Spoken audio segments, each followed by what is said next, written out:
How will you write this mathematically?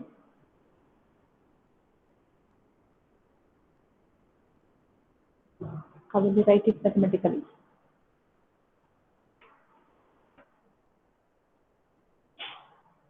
%5 are under 60 means how will you write it mathematically?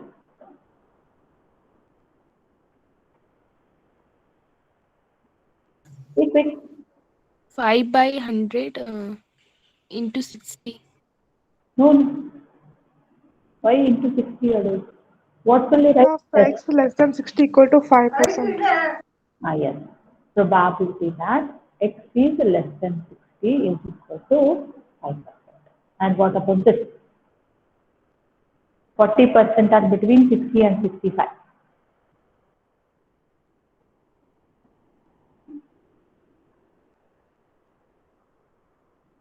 How will you write?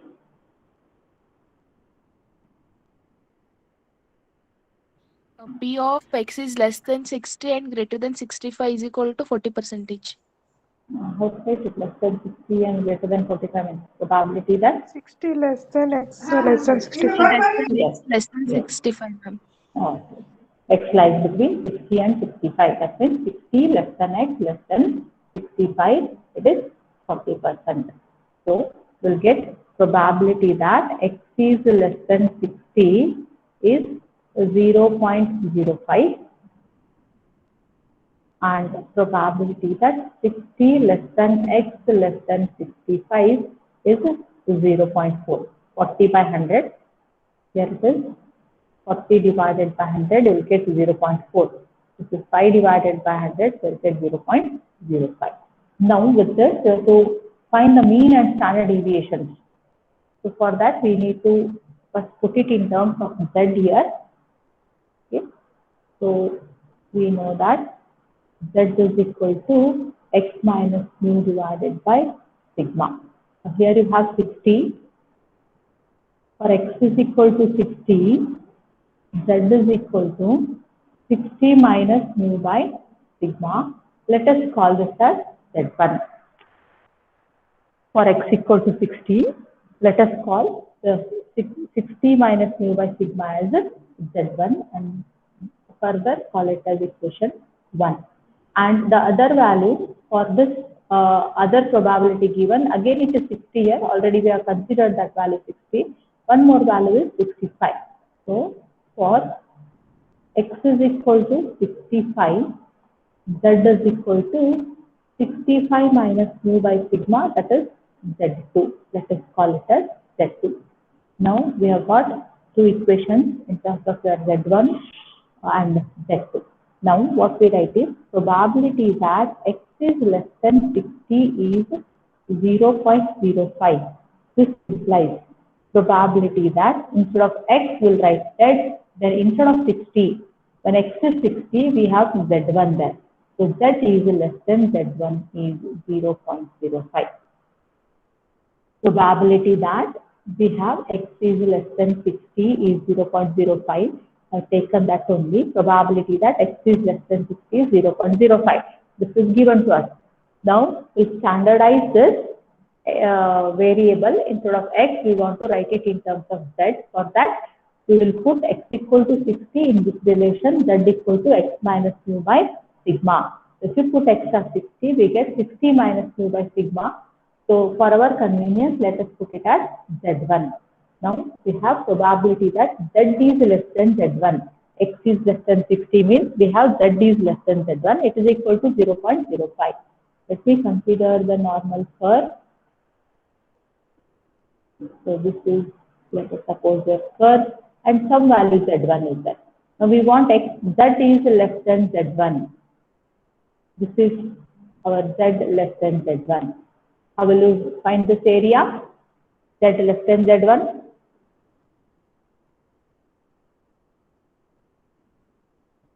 What you should write? 0.5 plus A of Z1. 0.5, that is the whole area towards the left side, that is our 0.5. This area is 0.5. And we want from 0 to Z1, that is given by A of Z1. It is equal to 0.05. So A of Z1 is equal to 0.05 minus 0.5. Is it minus 0.45? A of Z1 is minus 0.45. Now, if anybody can tell me in the table for what value you get 0.45. So to look the other way, inside the table, here you search for 0.45. For which value, which particular value you get 0.45. 1.65, ma'am. 1.65. This implies Z1 is 1.65. Now here you have minus for your A of Z1. That implies for Z1 you have to take minus. Since we have minus here, we'll consider Z1 value as minus 1.65. Now substitute this in equation 1. Others, have you verified it? Check out. Is it minus 1.65? Okay. Substitute in equation 1. So substitute minus 1.65 here. It becomes 60 minus mu by sigma is equal to minus 1.65. So write an equation. 60 minus mu is equal to minus 1.65. Take that mu to the other side. Taking mu to the other side, it becomes mu minus 1.65 sigma is equal to 60. So let me call this as equation 3. Now we move on to the other given probability, that is probability that 60 less than x less than 65, it is how much? 40%, this is 0.4 we have. Now already we have written for x equal to 60, we have taken the value of z as z1, and for x equal to 65, we have taken z as z2. So probability that x lying between 60 to 65 means it is probability that z lies between z1 and z2. We write it as 0.4. Now for this again, we need to check out what is to be written. Can guess it directly, can write, but if you put the figure, it will be clear for you. Can you tell me how to write this probability lying between z1 and z2 we want? Does exist as z1, this is z2. What you can say? We want this area. How will you write this?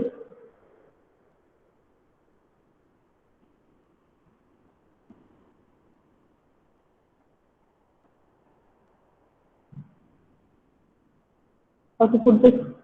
A of Z2 minus A of Z1. Yes, good. So A of Z2 means it will give you the whole area from 0 to this point Z1. In that, subtract 0 to Z1. Take the area from 0 to Z2. That will be given by A of Z2. In that, subtract 0 to Z1. That is A of Z1. So that we get the whole area. Now it is 0.4. And you know what is A of Z1. You know what is A of Z1 from our previous work. It is minus 0.45.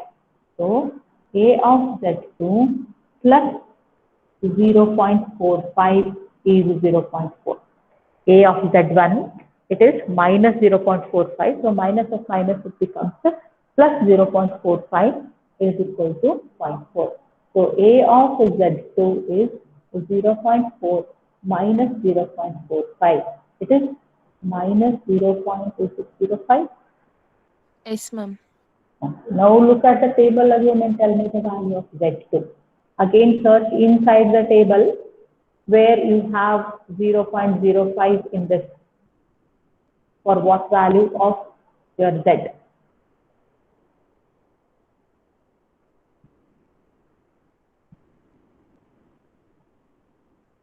And since A of Z2 is negative, we have to take Z2 as negative. 0.13, ma'am. 0.13. Others, check it out. So Z2 is Yes, ma'am. 0.13. 0.13. 0.13. Now we have got Z2. Substitute it in equation 2. Substitute in equation 2. What we have written there? 65, I think it is. 65 minus mu by sigma is equal to Z2. 65 minus mu by sigma is equal to Z2.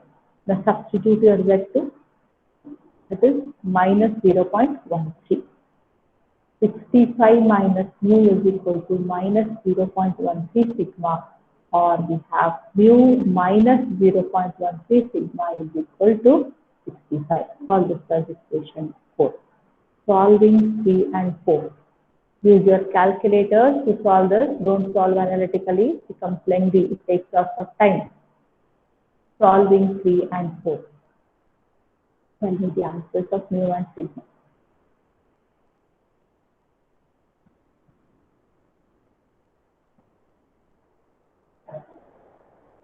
Mu and sigma.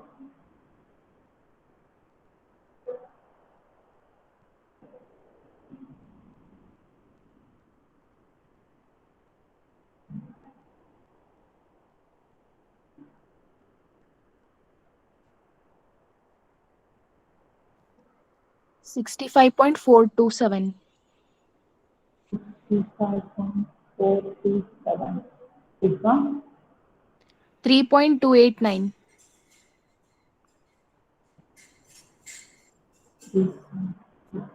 Others? These subjects? Same, ma'am. Okay. Simple things will be there. Don't do mistakes while using calculators. Some values you give wrong, one value. So 60, if you give 6 to there, totally answer changes. You see that you will do those simple things correctly. So this is your answer, mu and sigma in your quarter. Are the examples sufficient, or should I do some more examples on this? Normal distribution.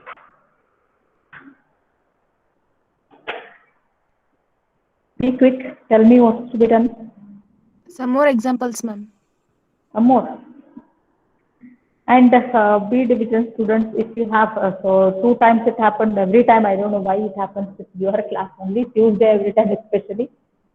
My laptop stacks or this network problem will be there, something or else happens. Do you want to revise anything for me? Because this is the last topic of this module. So anything which you think needs to be revised. Exponential distribution, the other day you asked. I don't think so exponential is that much difficult.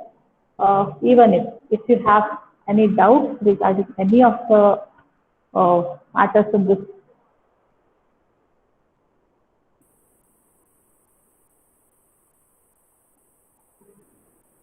anything you want.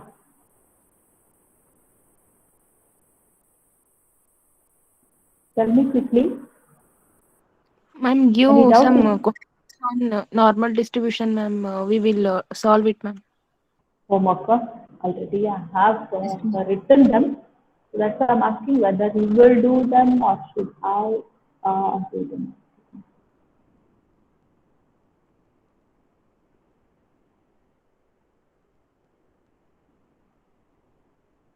I've written already these few examples on normal distribution. Will you do them? If you want, let's take these examples.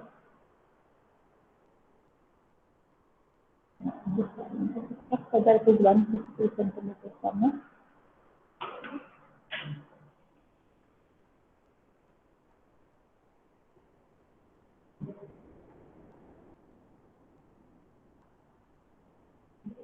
I think it is 151. I'll again put a note in your facility. I think it is 151 centimeters. But now we will take it. I'll just see it again.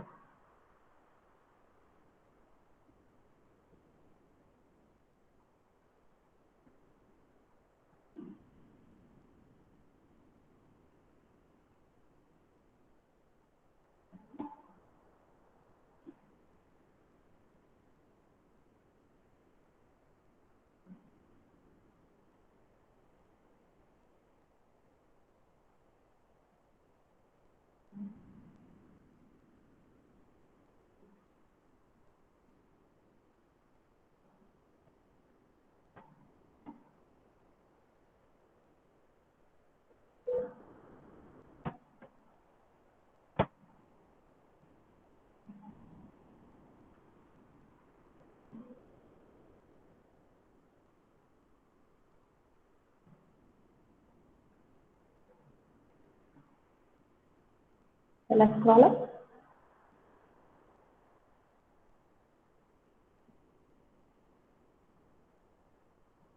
Have you taken these? Shall I scroll up? Yes, ma'am.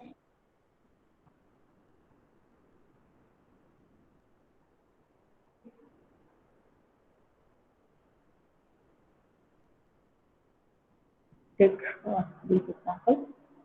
Try to do them.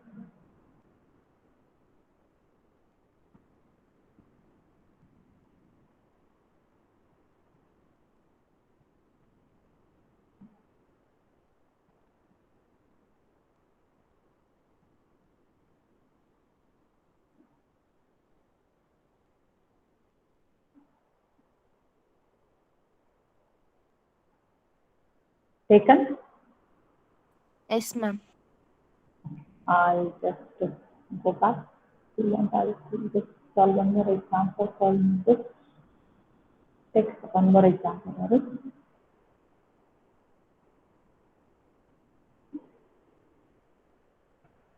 In a certain examination,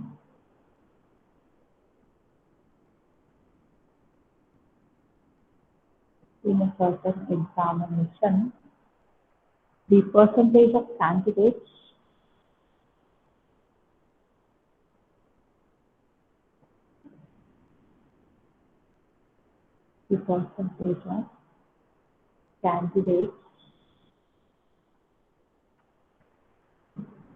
passing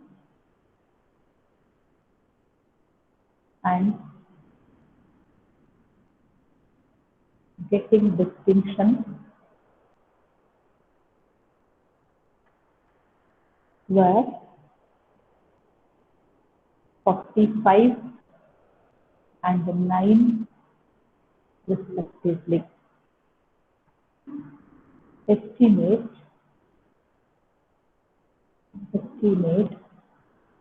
the average mark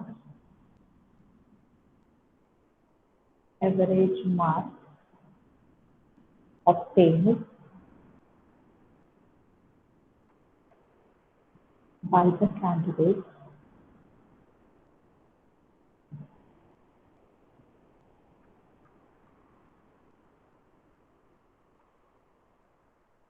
if the minimum mark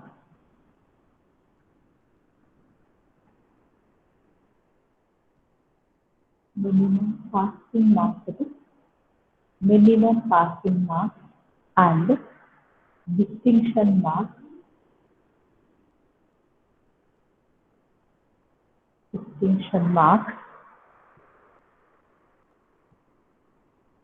are 40 and 75 respectively.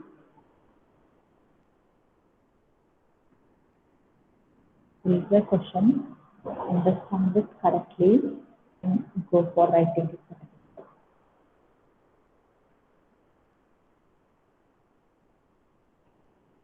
Brackets they have given, assuming the distribution to be normal.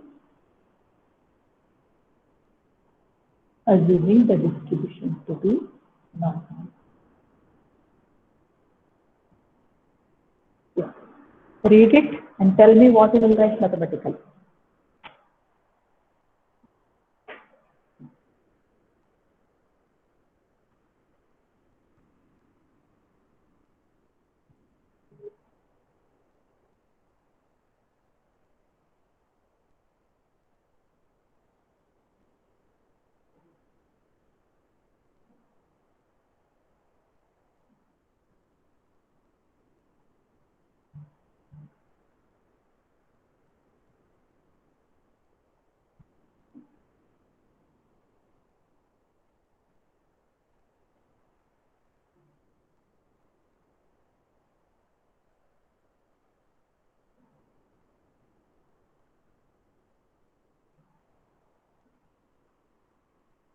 Yes, can anybody tell? P of x greater than or equal to 75 equal to 9. P of x X greater than or equal to 75. Is equal to 9. 9. And P of X greater than or equal to 40 equal to 45. P of X greater than or equal to 40. 40 is equal to 40. Others, do you agree with this? What's the answer?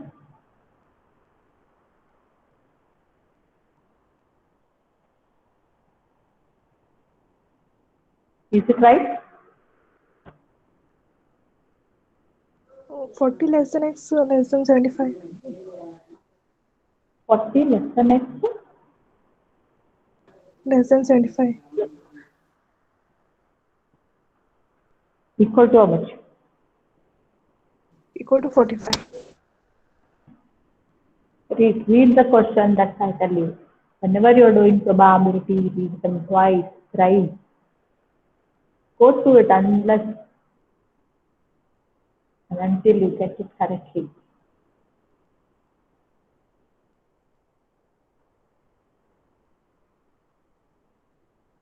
And read it with correct full stop and commas wherever necessary. Otherwise, that will change the meaning only.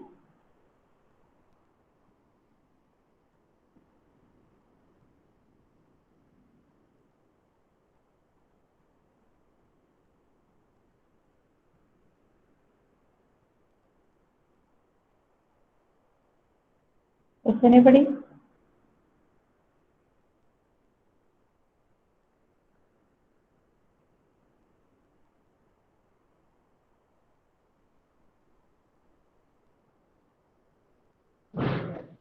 It's equal to 9% and 45%.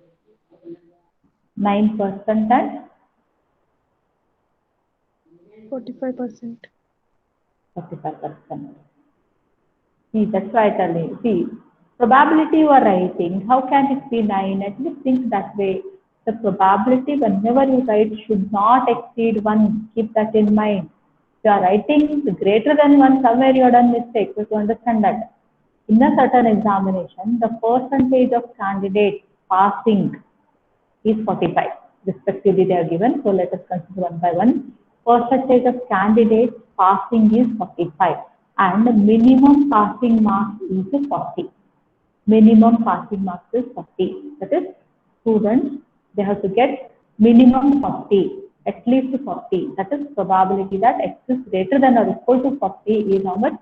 45%. 45% or 0.45. Now again, second one is candidate getting distinction is 9%. The percentage of candidates getting distinction is 9% there, and the minimum distinction marks is 75. So if they get minimum 75, that is distinction. So at least they have to get 75, or that is X is either 75 or more than that. Minimum they have to get 75. And what is it? How much it is? It is 9% again. So it's 0.09. Once you understand this, later you can go move on. You write the first thing only wrongly, then totally it goes wrong. Now, what else you can write? Let's Z is equal to X minus mu by sigma. Now, for X is equal to 75, Z is equal to 75 minus mu divided by sigma. Let us call it as Z1. For X is equal to 40, Z is equal to 40 minus mu by sigma. Let us call it as Z2. Now, probability that X is greater than or equal to 75. X is greater than or equal to 75 is 0.09. This implies probability that Z is greater than or equal to Z1. For X equal to 75, you have taken Z as Z1. So that probability that Z is greater than or equal to Z1, it is 0.09. Now Z is greater than or equal to Z1 means how to go for it. What is to be written? This is our Z1. I want Z is greater than Z1. How will you go for this? In terms of area? 0.5 minus area of Z1. Total area towards this right side, it is 0.5. Okay. Minus, we'll go for A of Z1. That is, we'll subtract 0 to Z1 in that. So that we have 0.5 minus A of Z1 is 0.09. So 0.5 minus 0.09 is A of Z1. How much it is? A of Z1 plus 0.41. 0.41. Check it out in the table and tell me the value of Z1. What is the value of Z1? The other way around again. The other way around.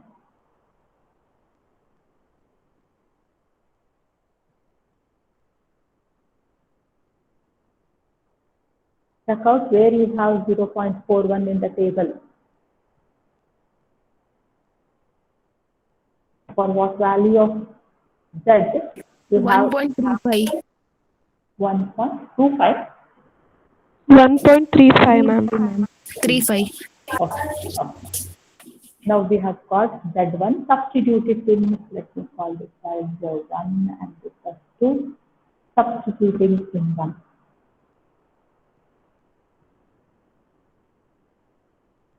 Substituting in 1. We have 75 minus 2 divided by sigma is equal to Z1, that is 1.25. So 75 minus mu is equal to 1.35 sigma, or this mu plus 1.35 sigma is equal to 75, followed by the equation 3. Now we go to the second given thing, that is probability that x is greater than or equal to 40 is 0.45.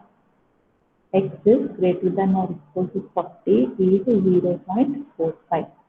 Greater than or equal to 40 means what should be taken there? Probability that Z is greater than or equal to Z1 is 0.25. Now, again, Z2 has a Z is greater than or equal to Z2 is 25. Again, instead of Z1, we have Z2 here. Z1, let us consider it as Z2 because again it is Z is greater than or equal to Z2. So what will you write? 0.5 minus area of Z2. Yes, 0.5 minus A of Z2 is 0.45. So this implies A of Z2 is 0.5 minus 0.45. 0.05.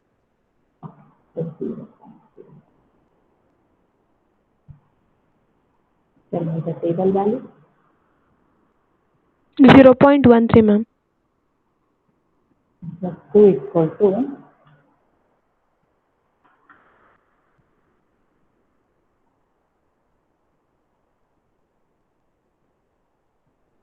Z2 equal to 0.13.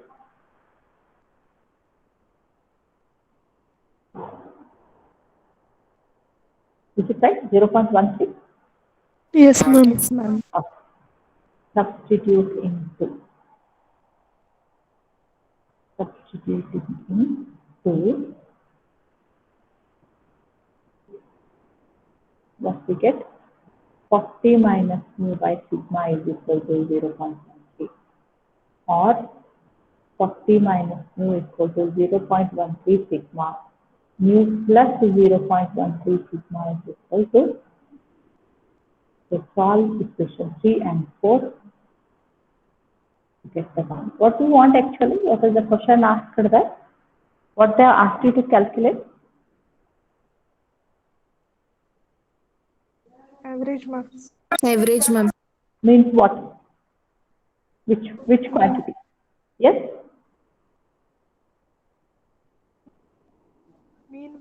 Mean, yes. Average means there's nothing but your mean there. So you have to find the mean of the marks. That is only mu. However, when you do this, you'll be getting both mu and sigma. You can write the answer. And later in sentence, you write about the average mark.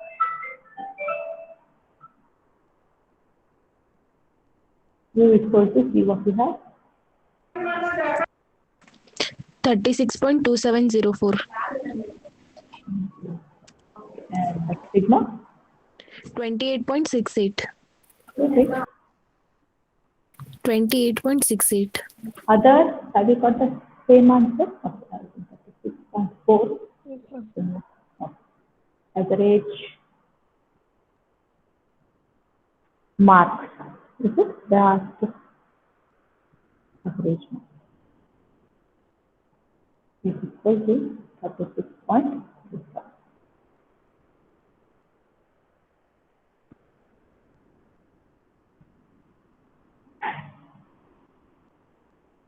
Anything else you want in this module?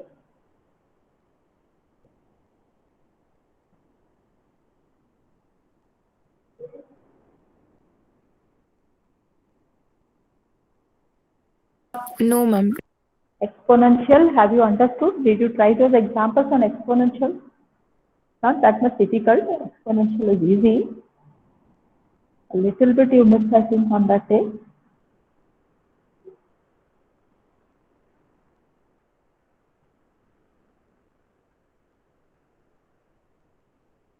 So, shall I go to the next module? Yes, Yes, sir. ma'am. So, move on to the next module. That is, we have here joint probability distribution first. And later you have sampling also along with this. The module is both you have joint probability distribution as well as sampling. So first let's see go for this joint probability distribution. So what is this joint probability distribution? We have studied the probability distribution already. Okay? So whatever we have studied, the probability distribution, there it is for just the written f of x. The written f of x. That is a single variable you have, single variable x. For one single random variable x, you have defined the probability function f of x, and we are again got the distributions and all different distributions also you are studying. This is for a single variable. Now we are going to study the joint distribution. That is, we will be having two variables x and y, depending upon the two random variables x and y. So let us suppose there are two random variables x and y taking different values. That is, if x takes a value x1, x2, so on up till xm, and y takes a value y1, y2, so on up till yn. These are two discrete random variables. Okay. Then the joint probability of these two variables x and y, it is given by probability that x is equal to x, capital X is equal to x, y equal to y, or sometimes even you can write xi and yj. Whether you write just probability that x is equal to x, y equal to y, the same as probability that x takes some particular value xi, y takes some particular value yj. Okay, and it is denoted by p of or f of x I. It is denoted by f of xi yj. That is two variables you have. The probability that x takes the value xi, y takes the value yj. It is a function of both x and y here, and is denoted by jij. This is further denoted by jij, joint probability distribution of xi yj. Okay? Probability that x will take the value xi, that is what here I is denoted, and y will take the value yj, that is our j. J denotes joint probability distribution. Now, this is a joint probability distribution. Again, if it satisfies two conditions. Now, what are those conditions?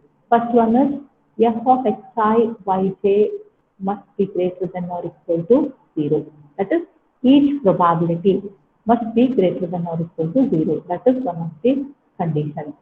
Then second condition, summation xi, summation yj, f of xi yj must be equal to 1.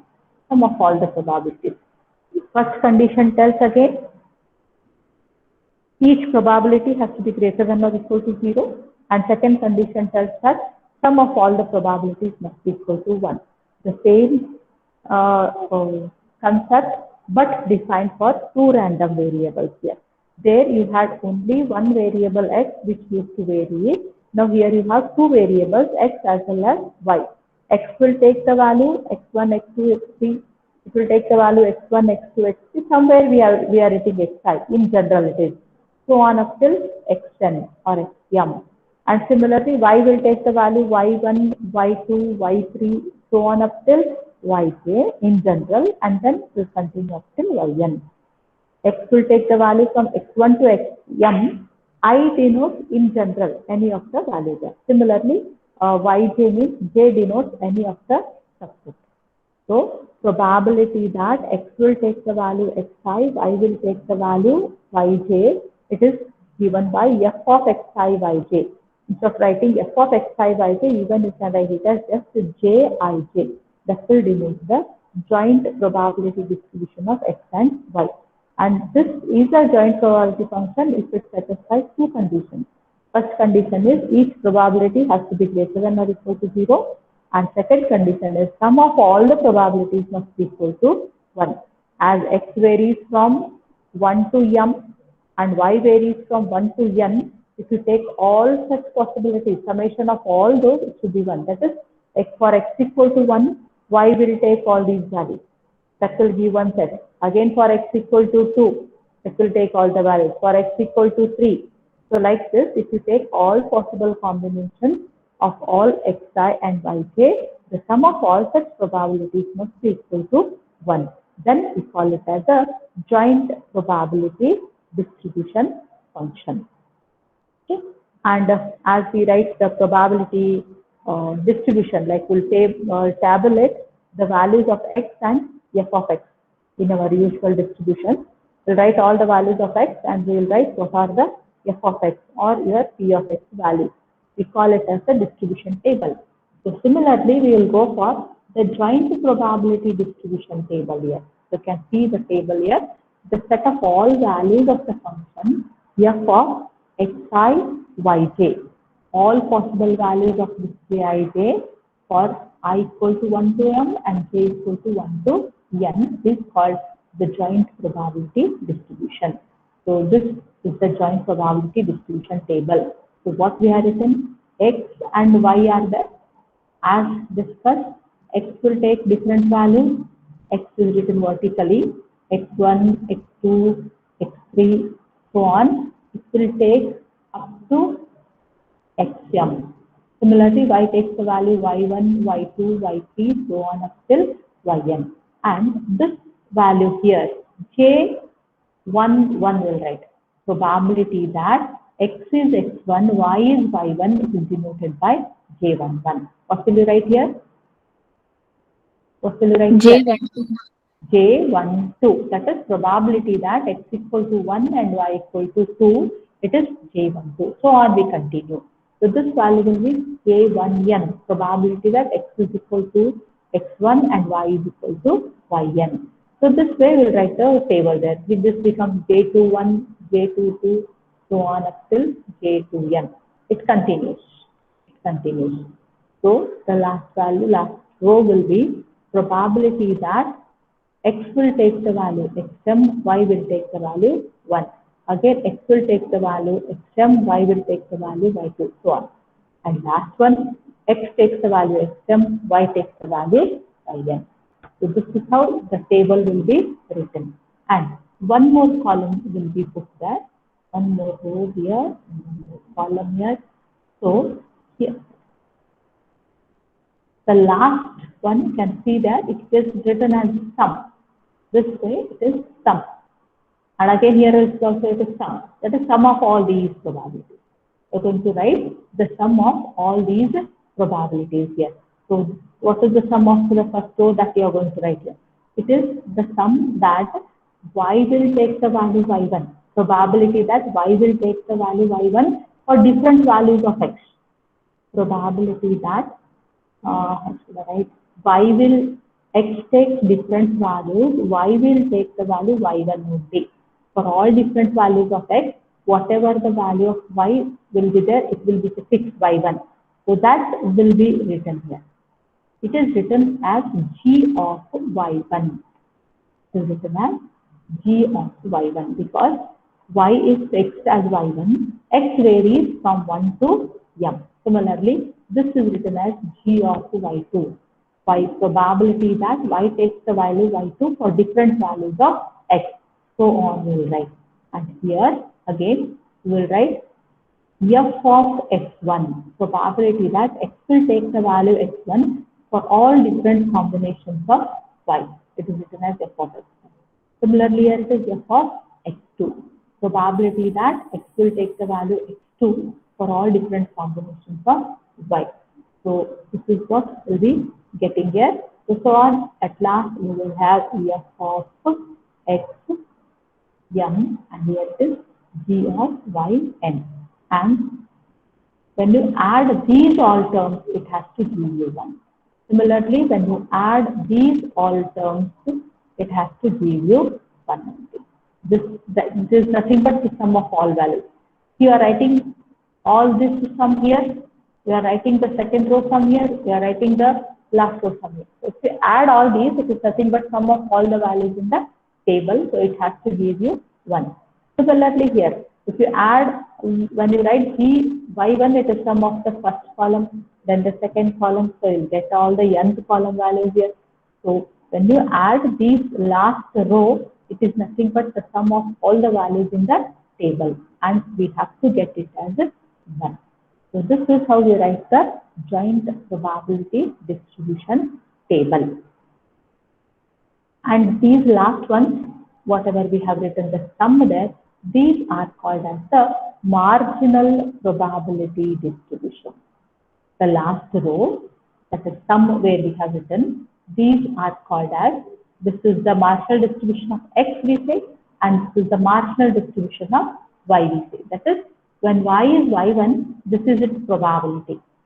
Here, when x is x1, probability is f of x1. That is what we said here. When x is x1, its probability is f of x1. When x is x2, its probability is f of x2. So this will give you the marginal probability distribution of x. Similarly, the last row here, it will give us the marginal probability distribution of y. So we have listed all the values of y here, y1, y2, y3, so on, and their corresponding probabilities. y1, its probability is g of y1, for y2 it is g of y2, so on. So these are called as the marginal probability distribution. I think we are already out of time.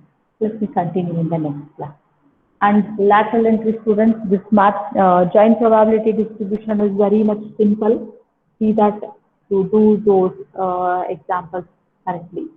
This marginal distribution examples are very simple compared to all the other ones. You can stress on that. Okay, let me continue in the next slide.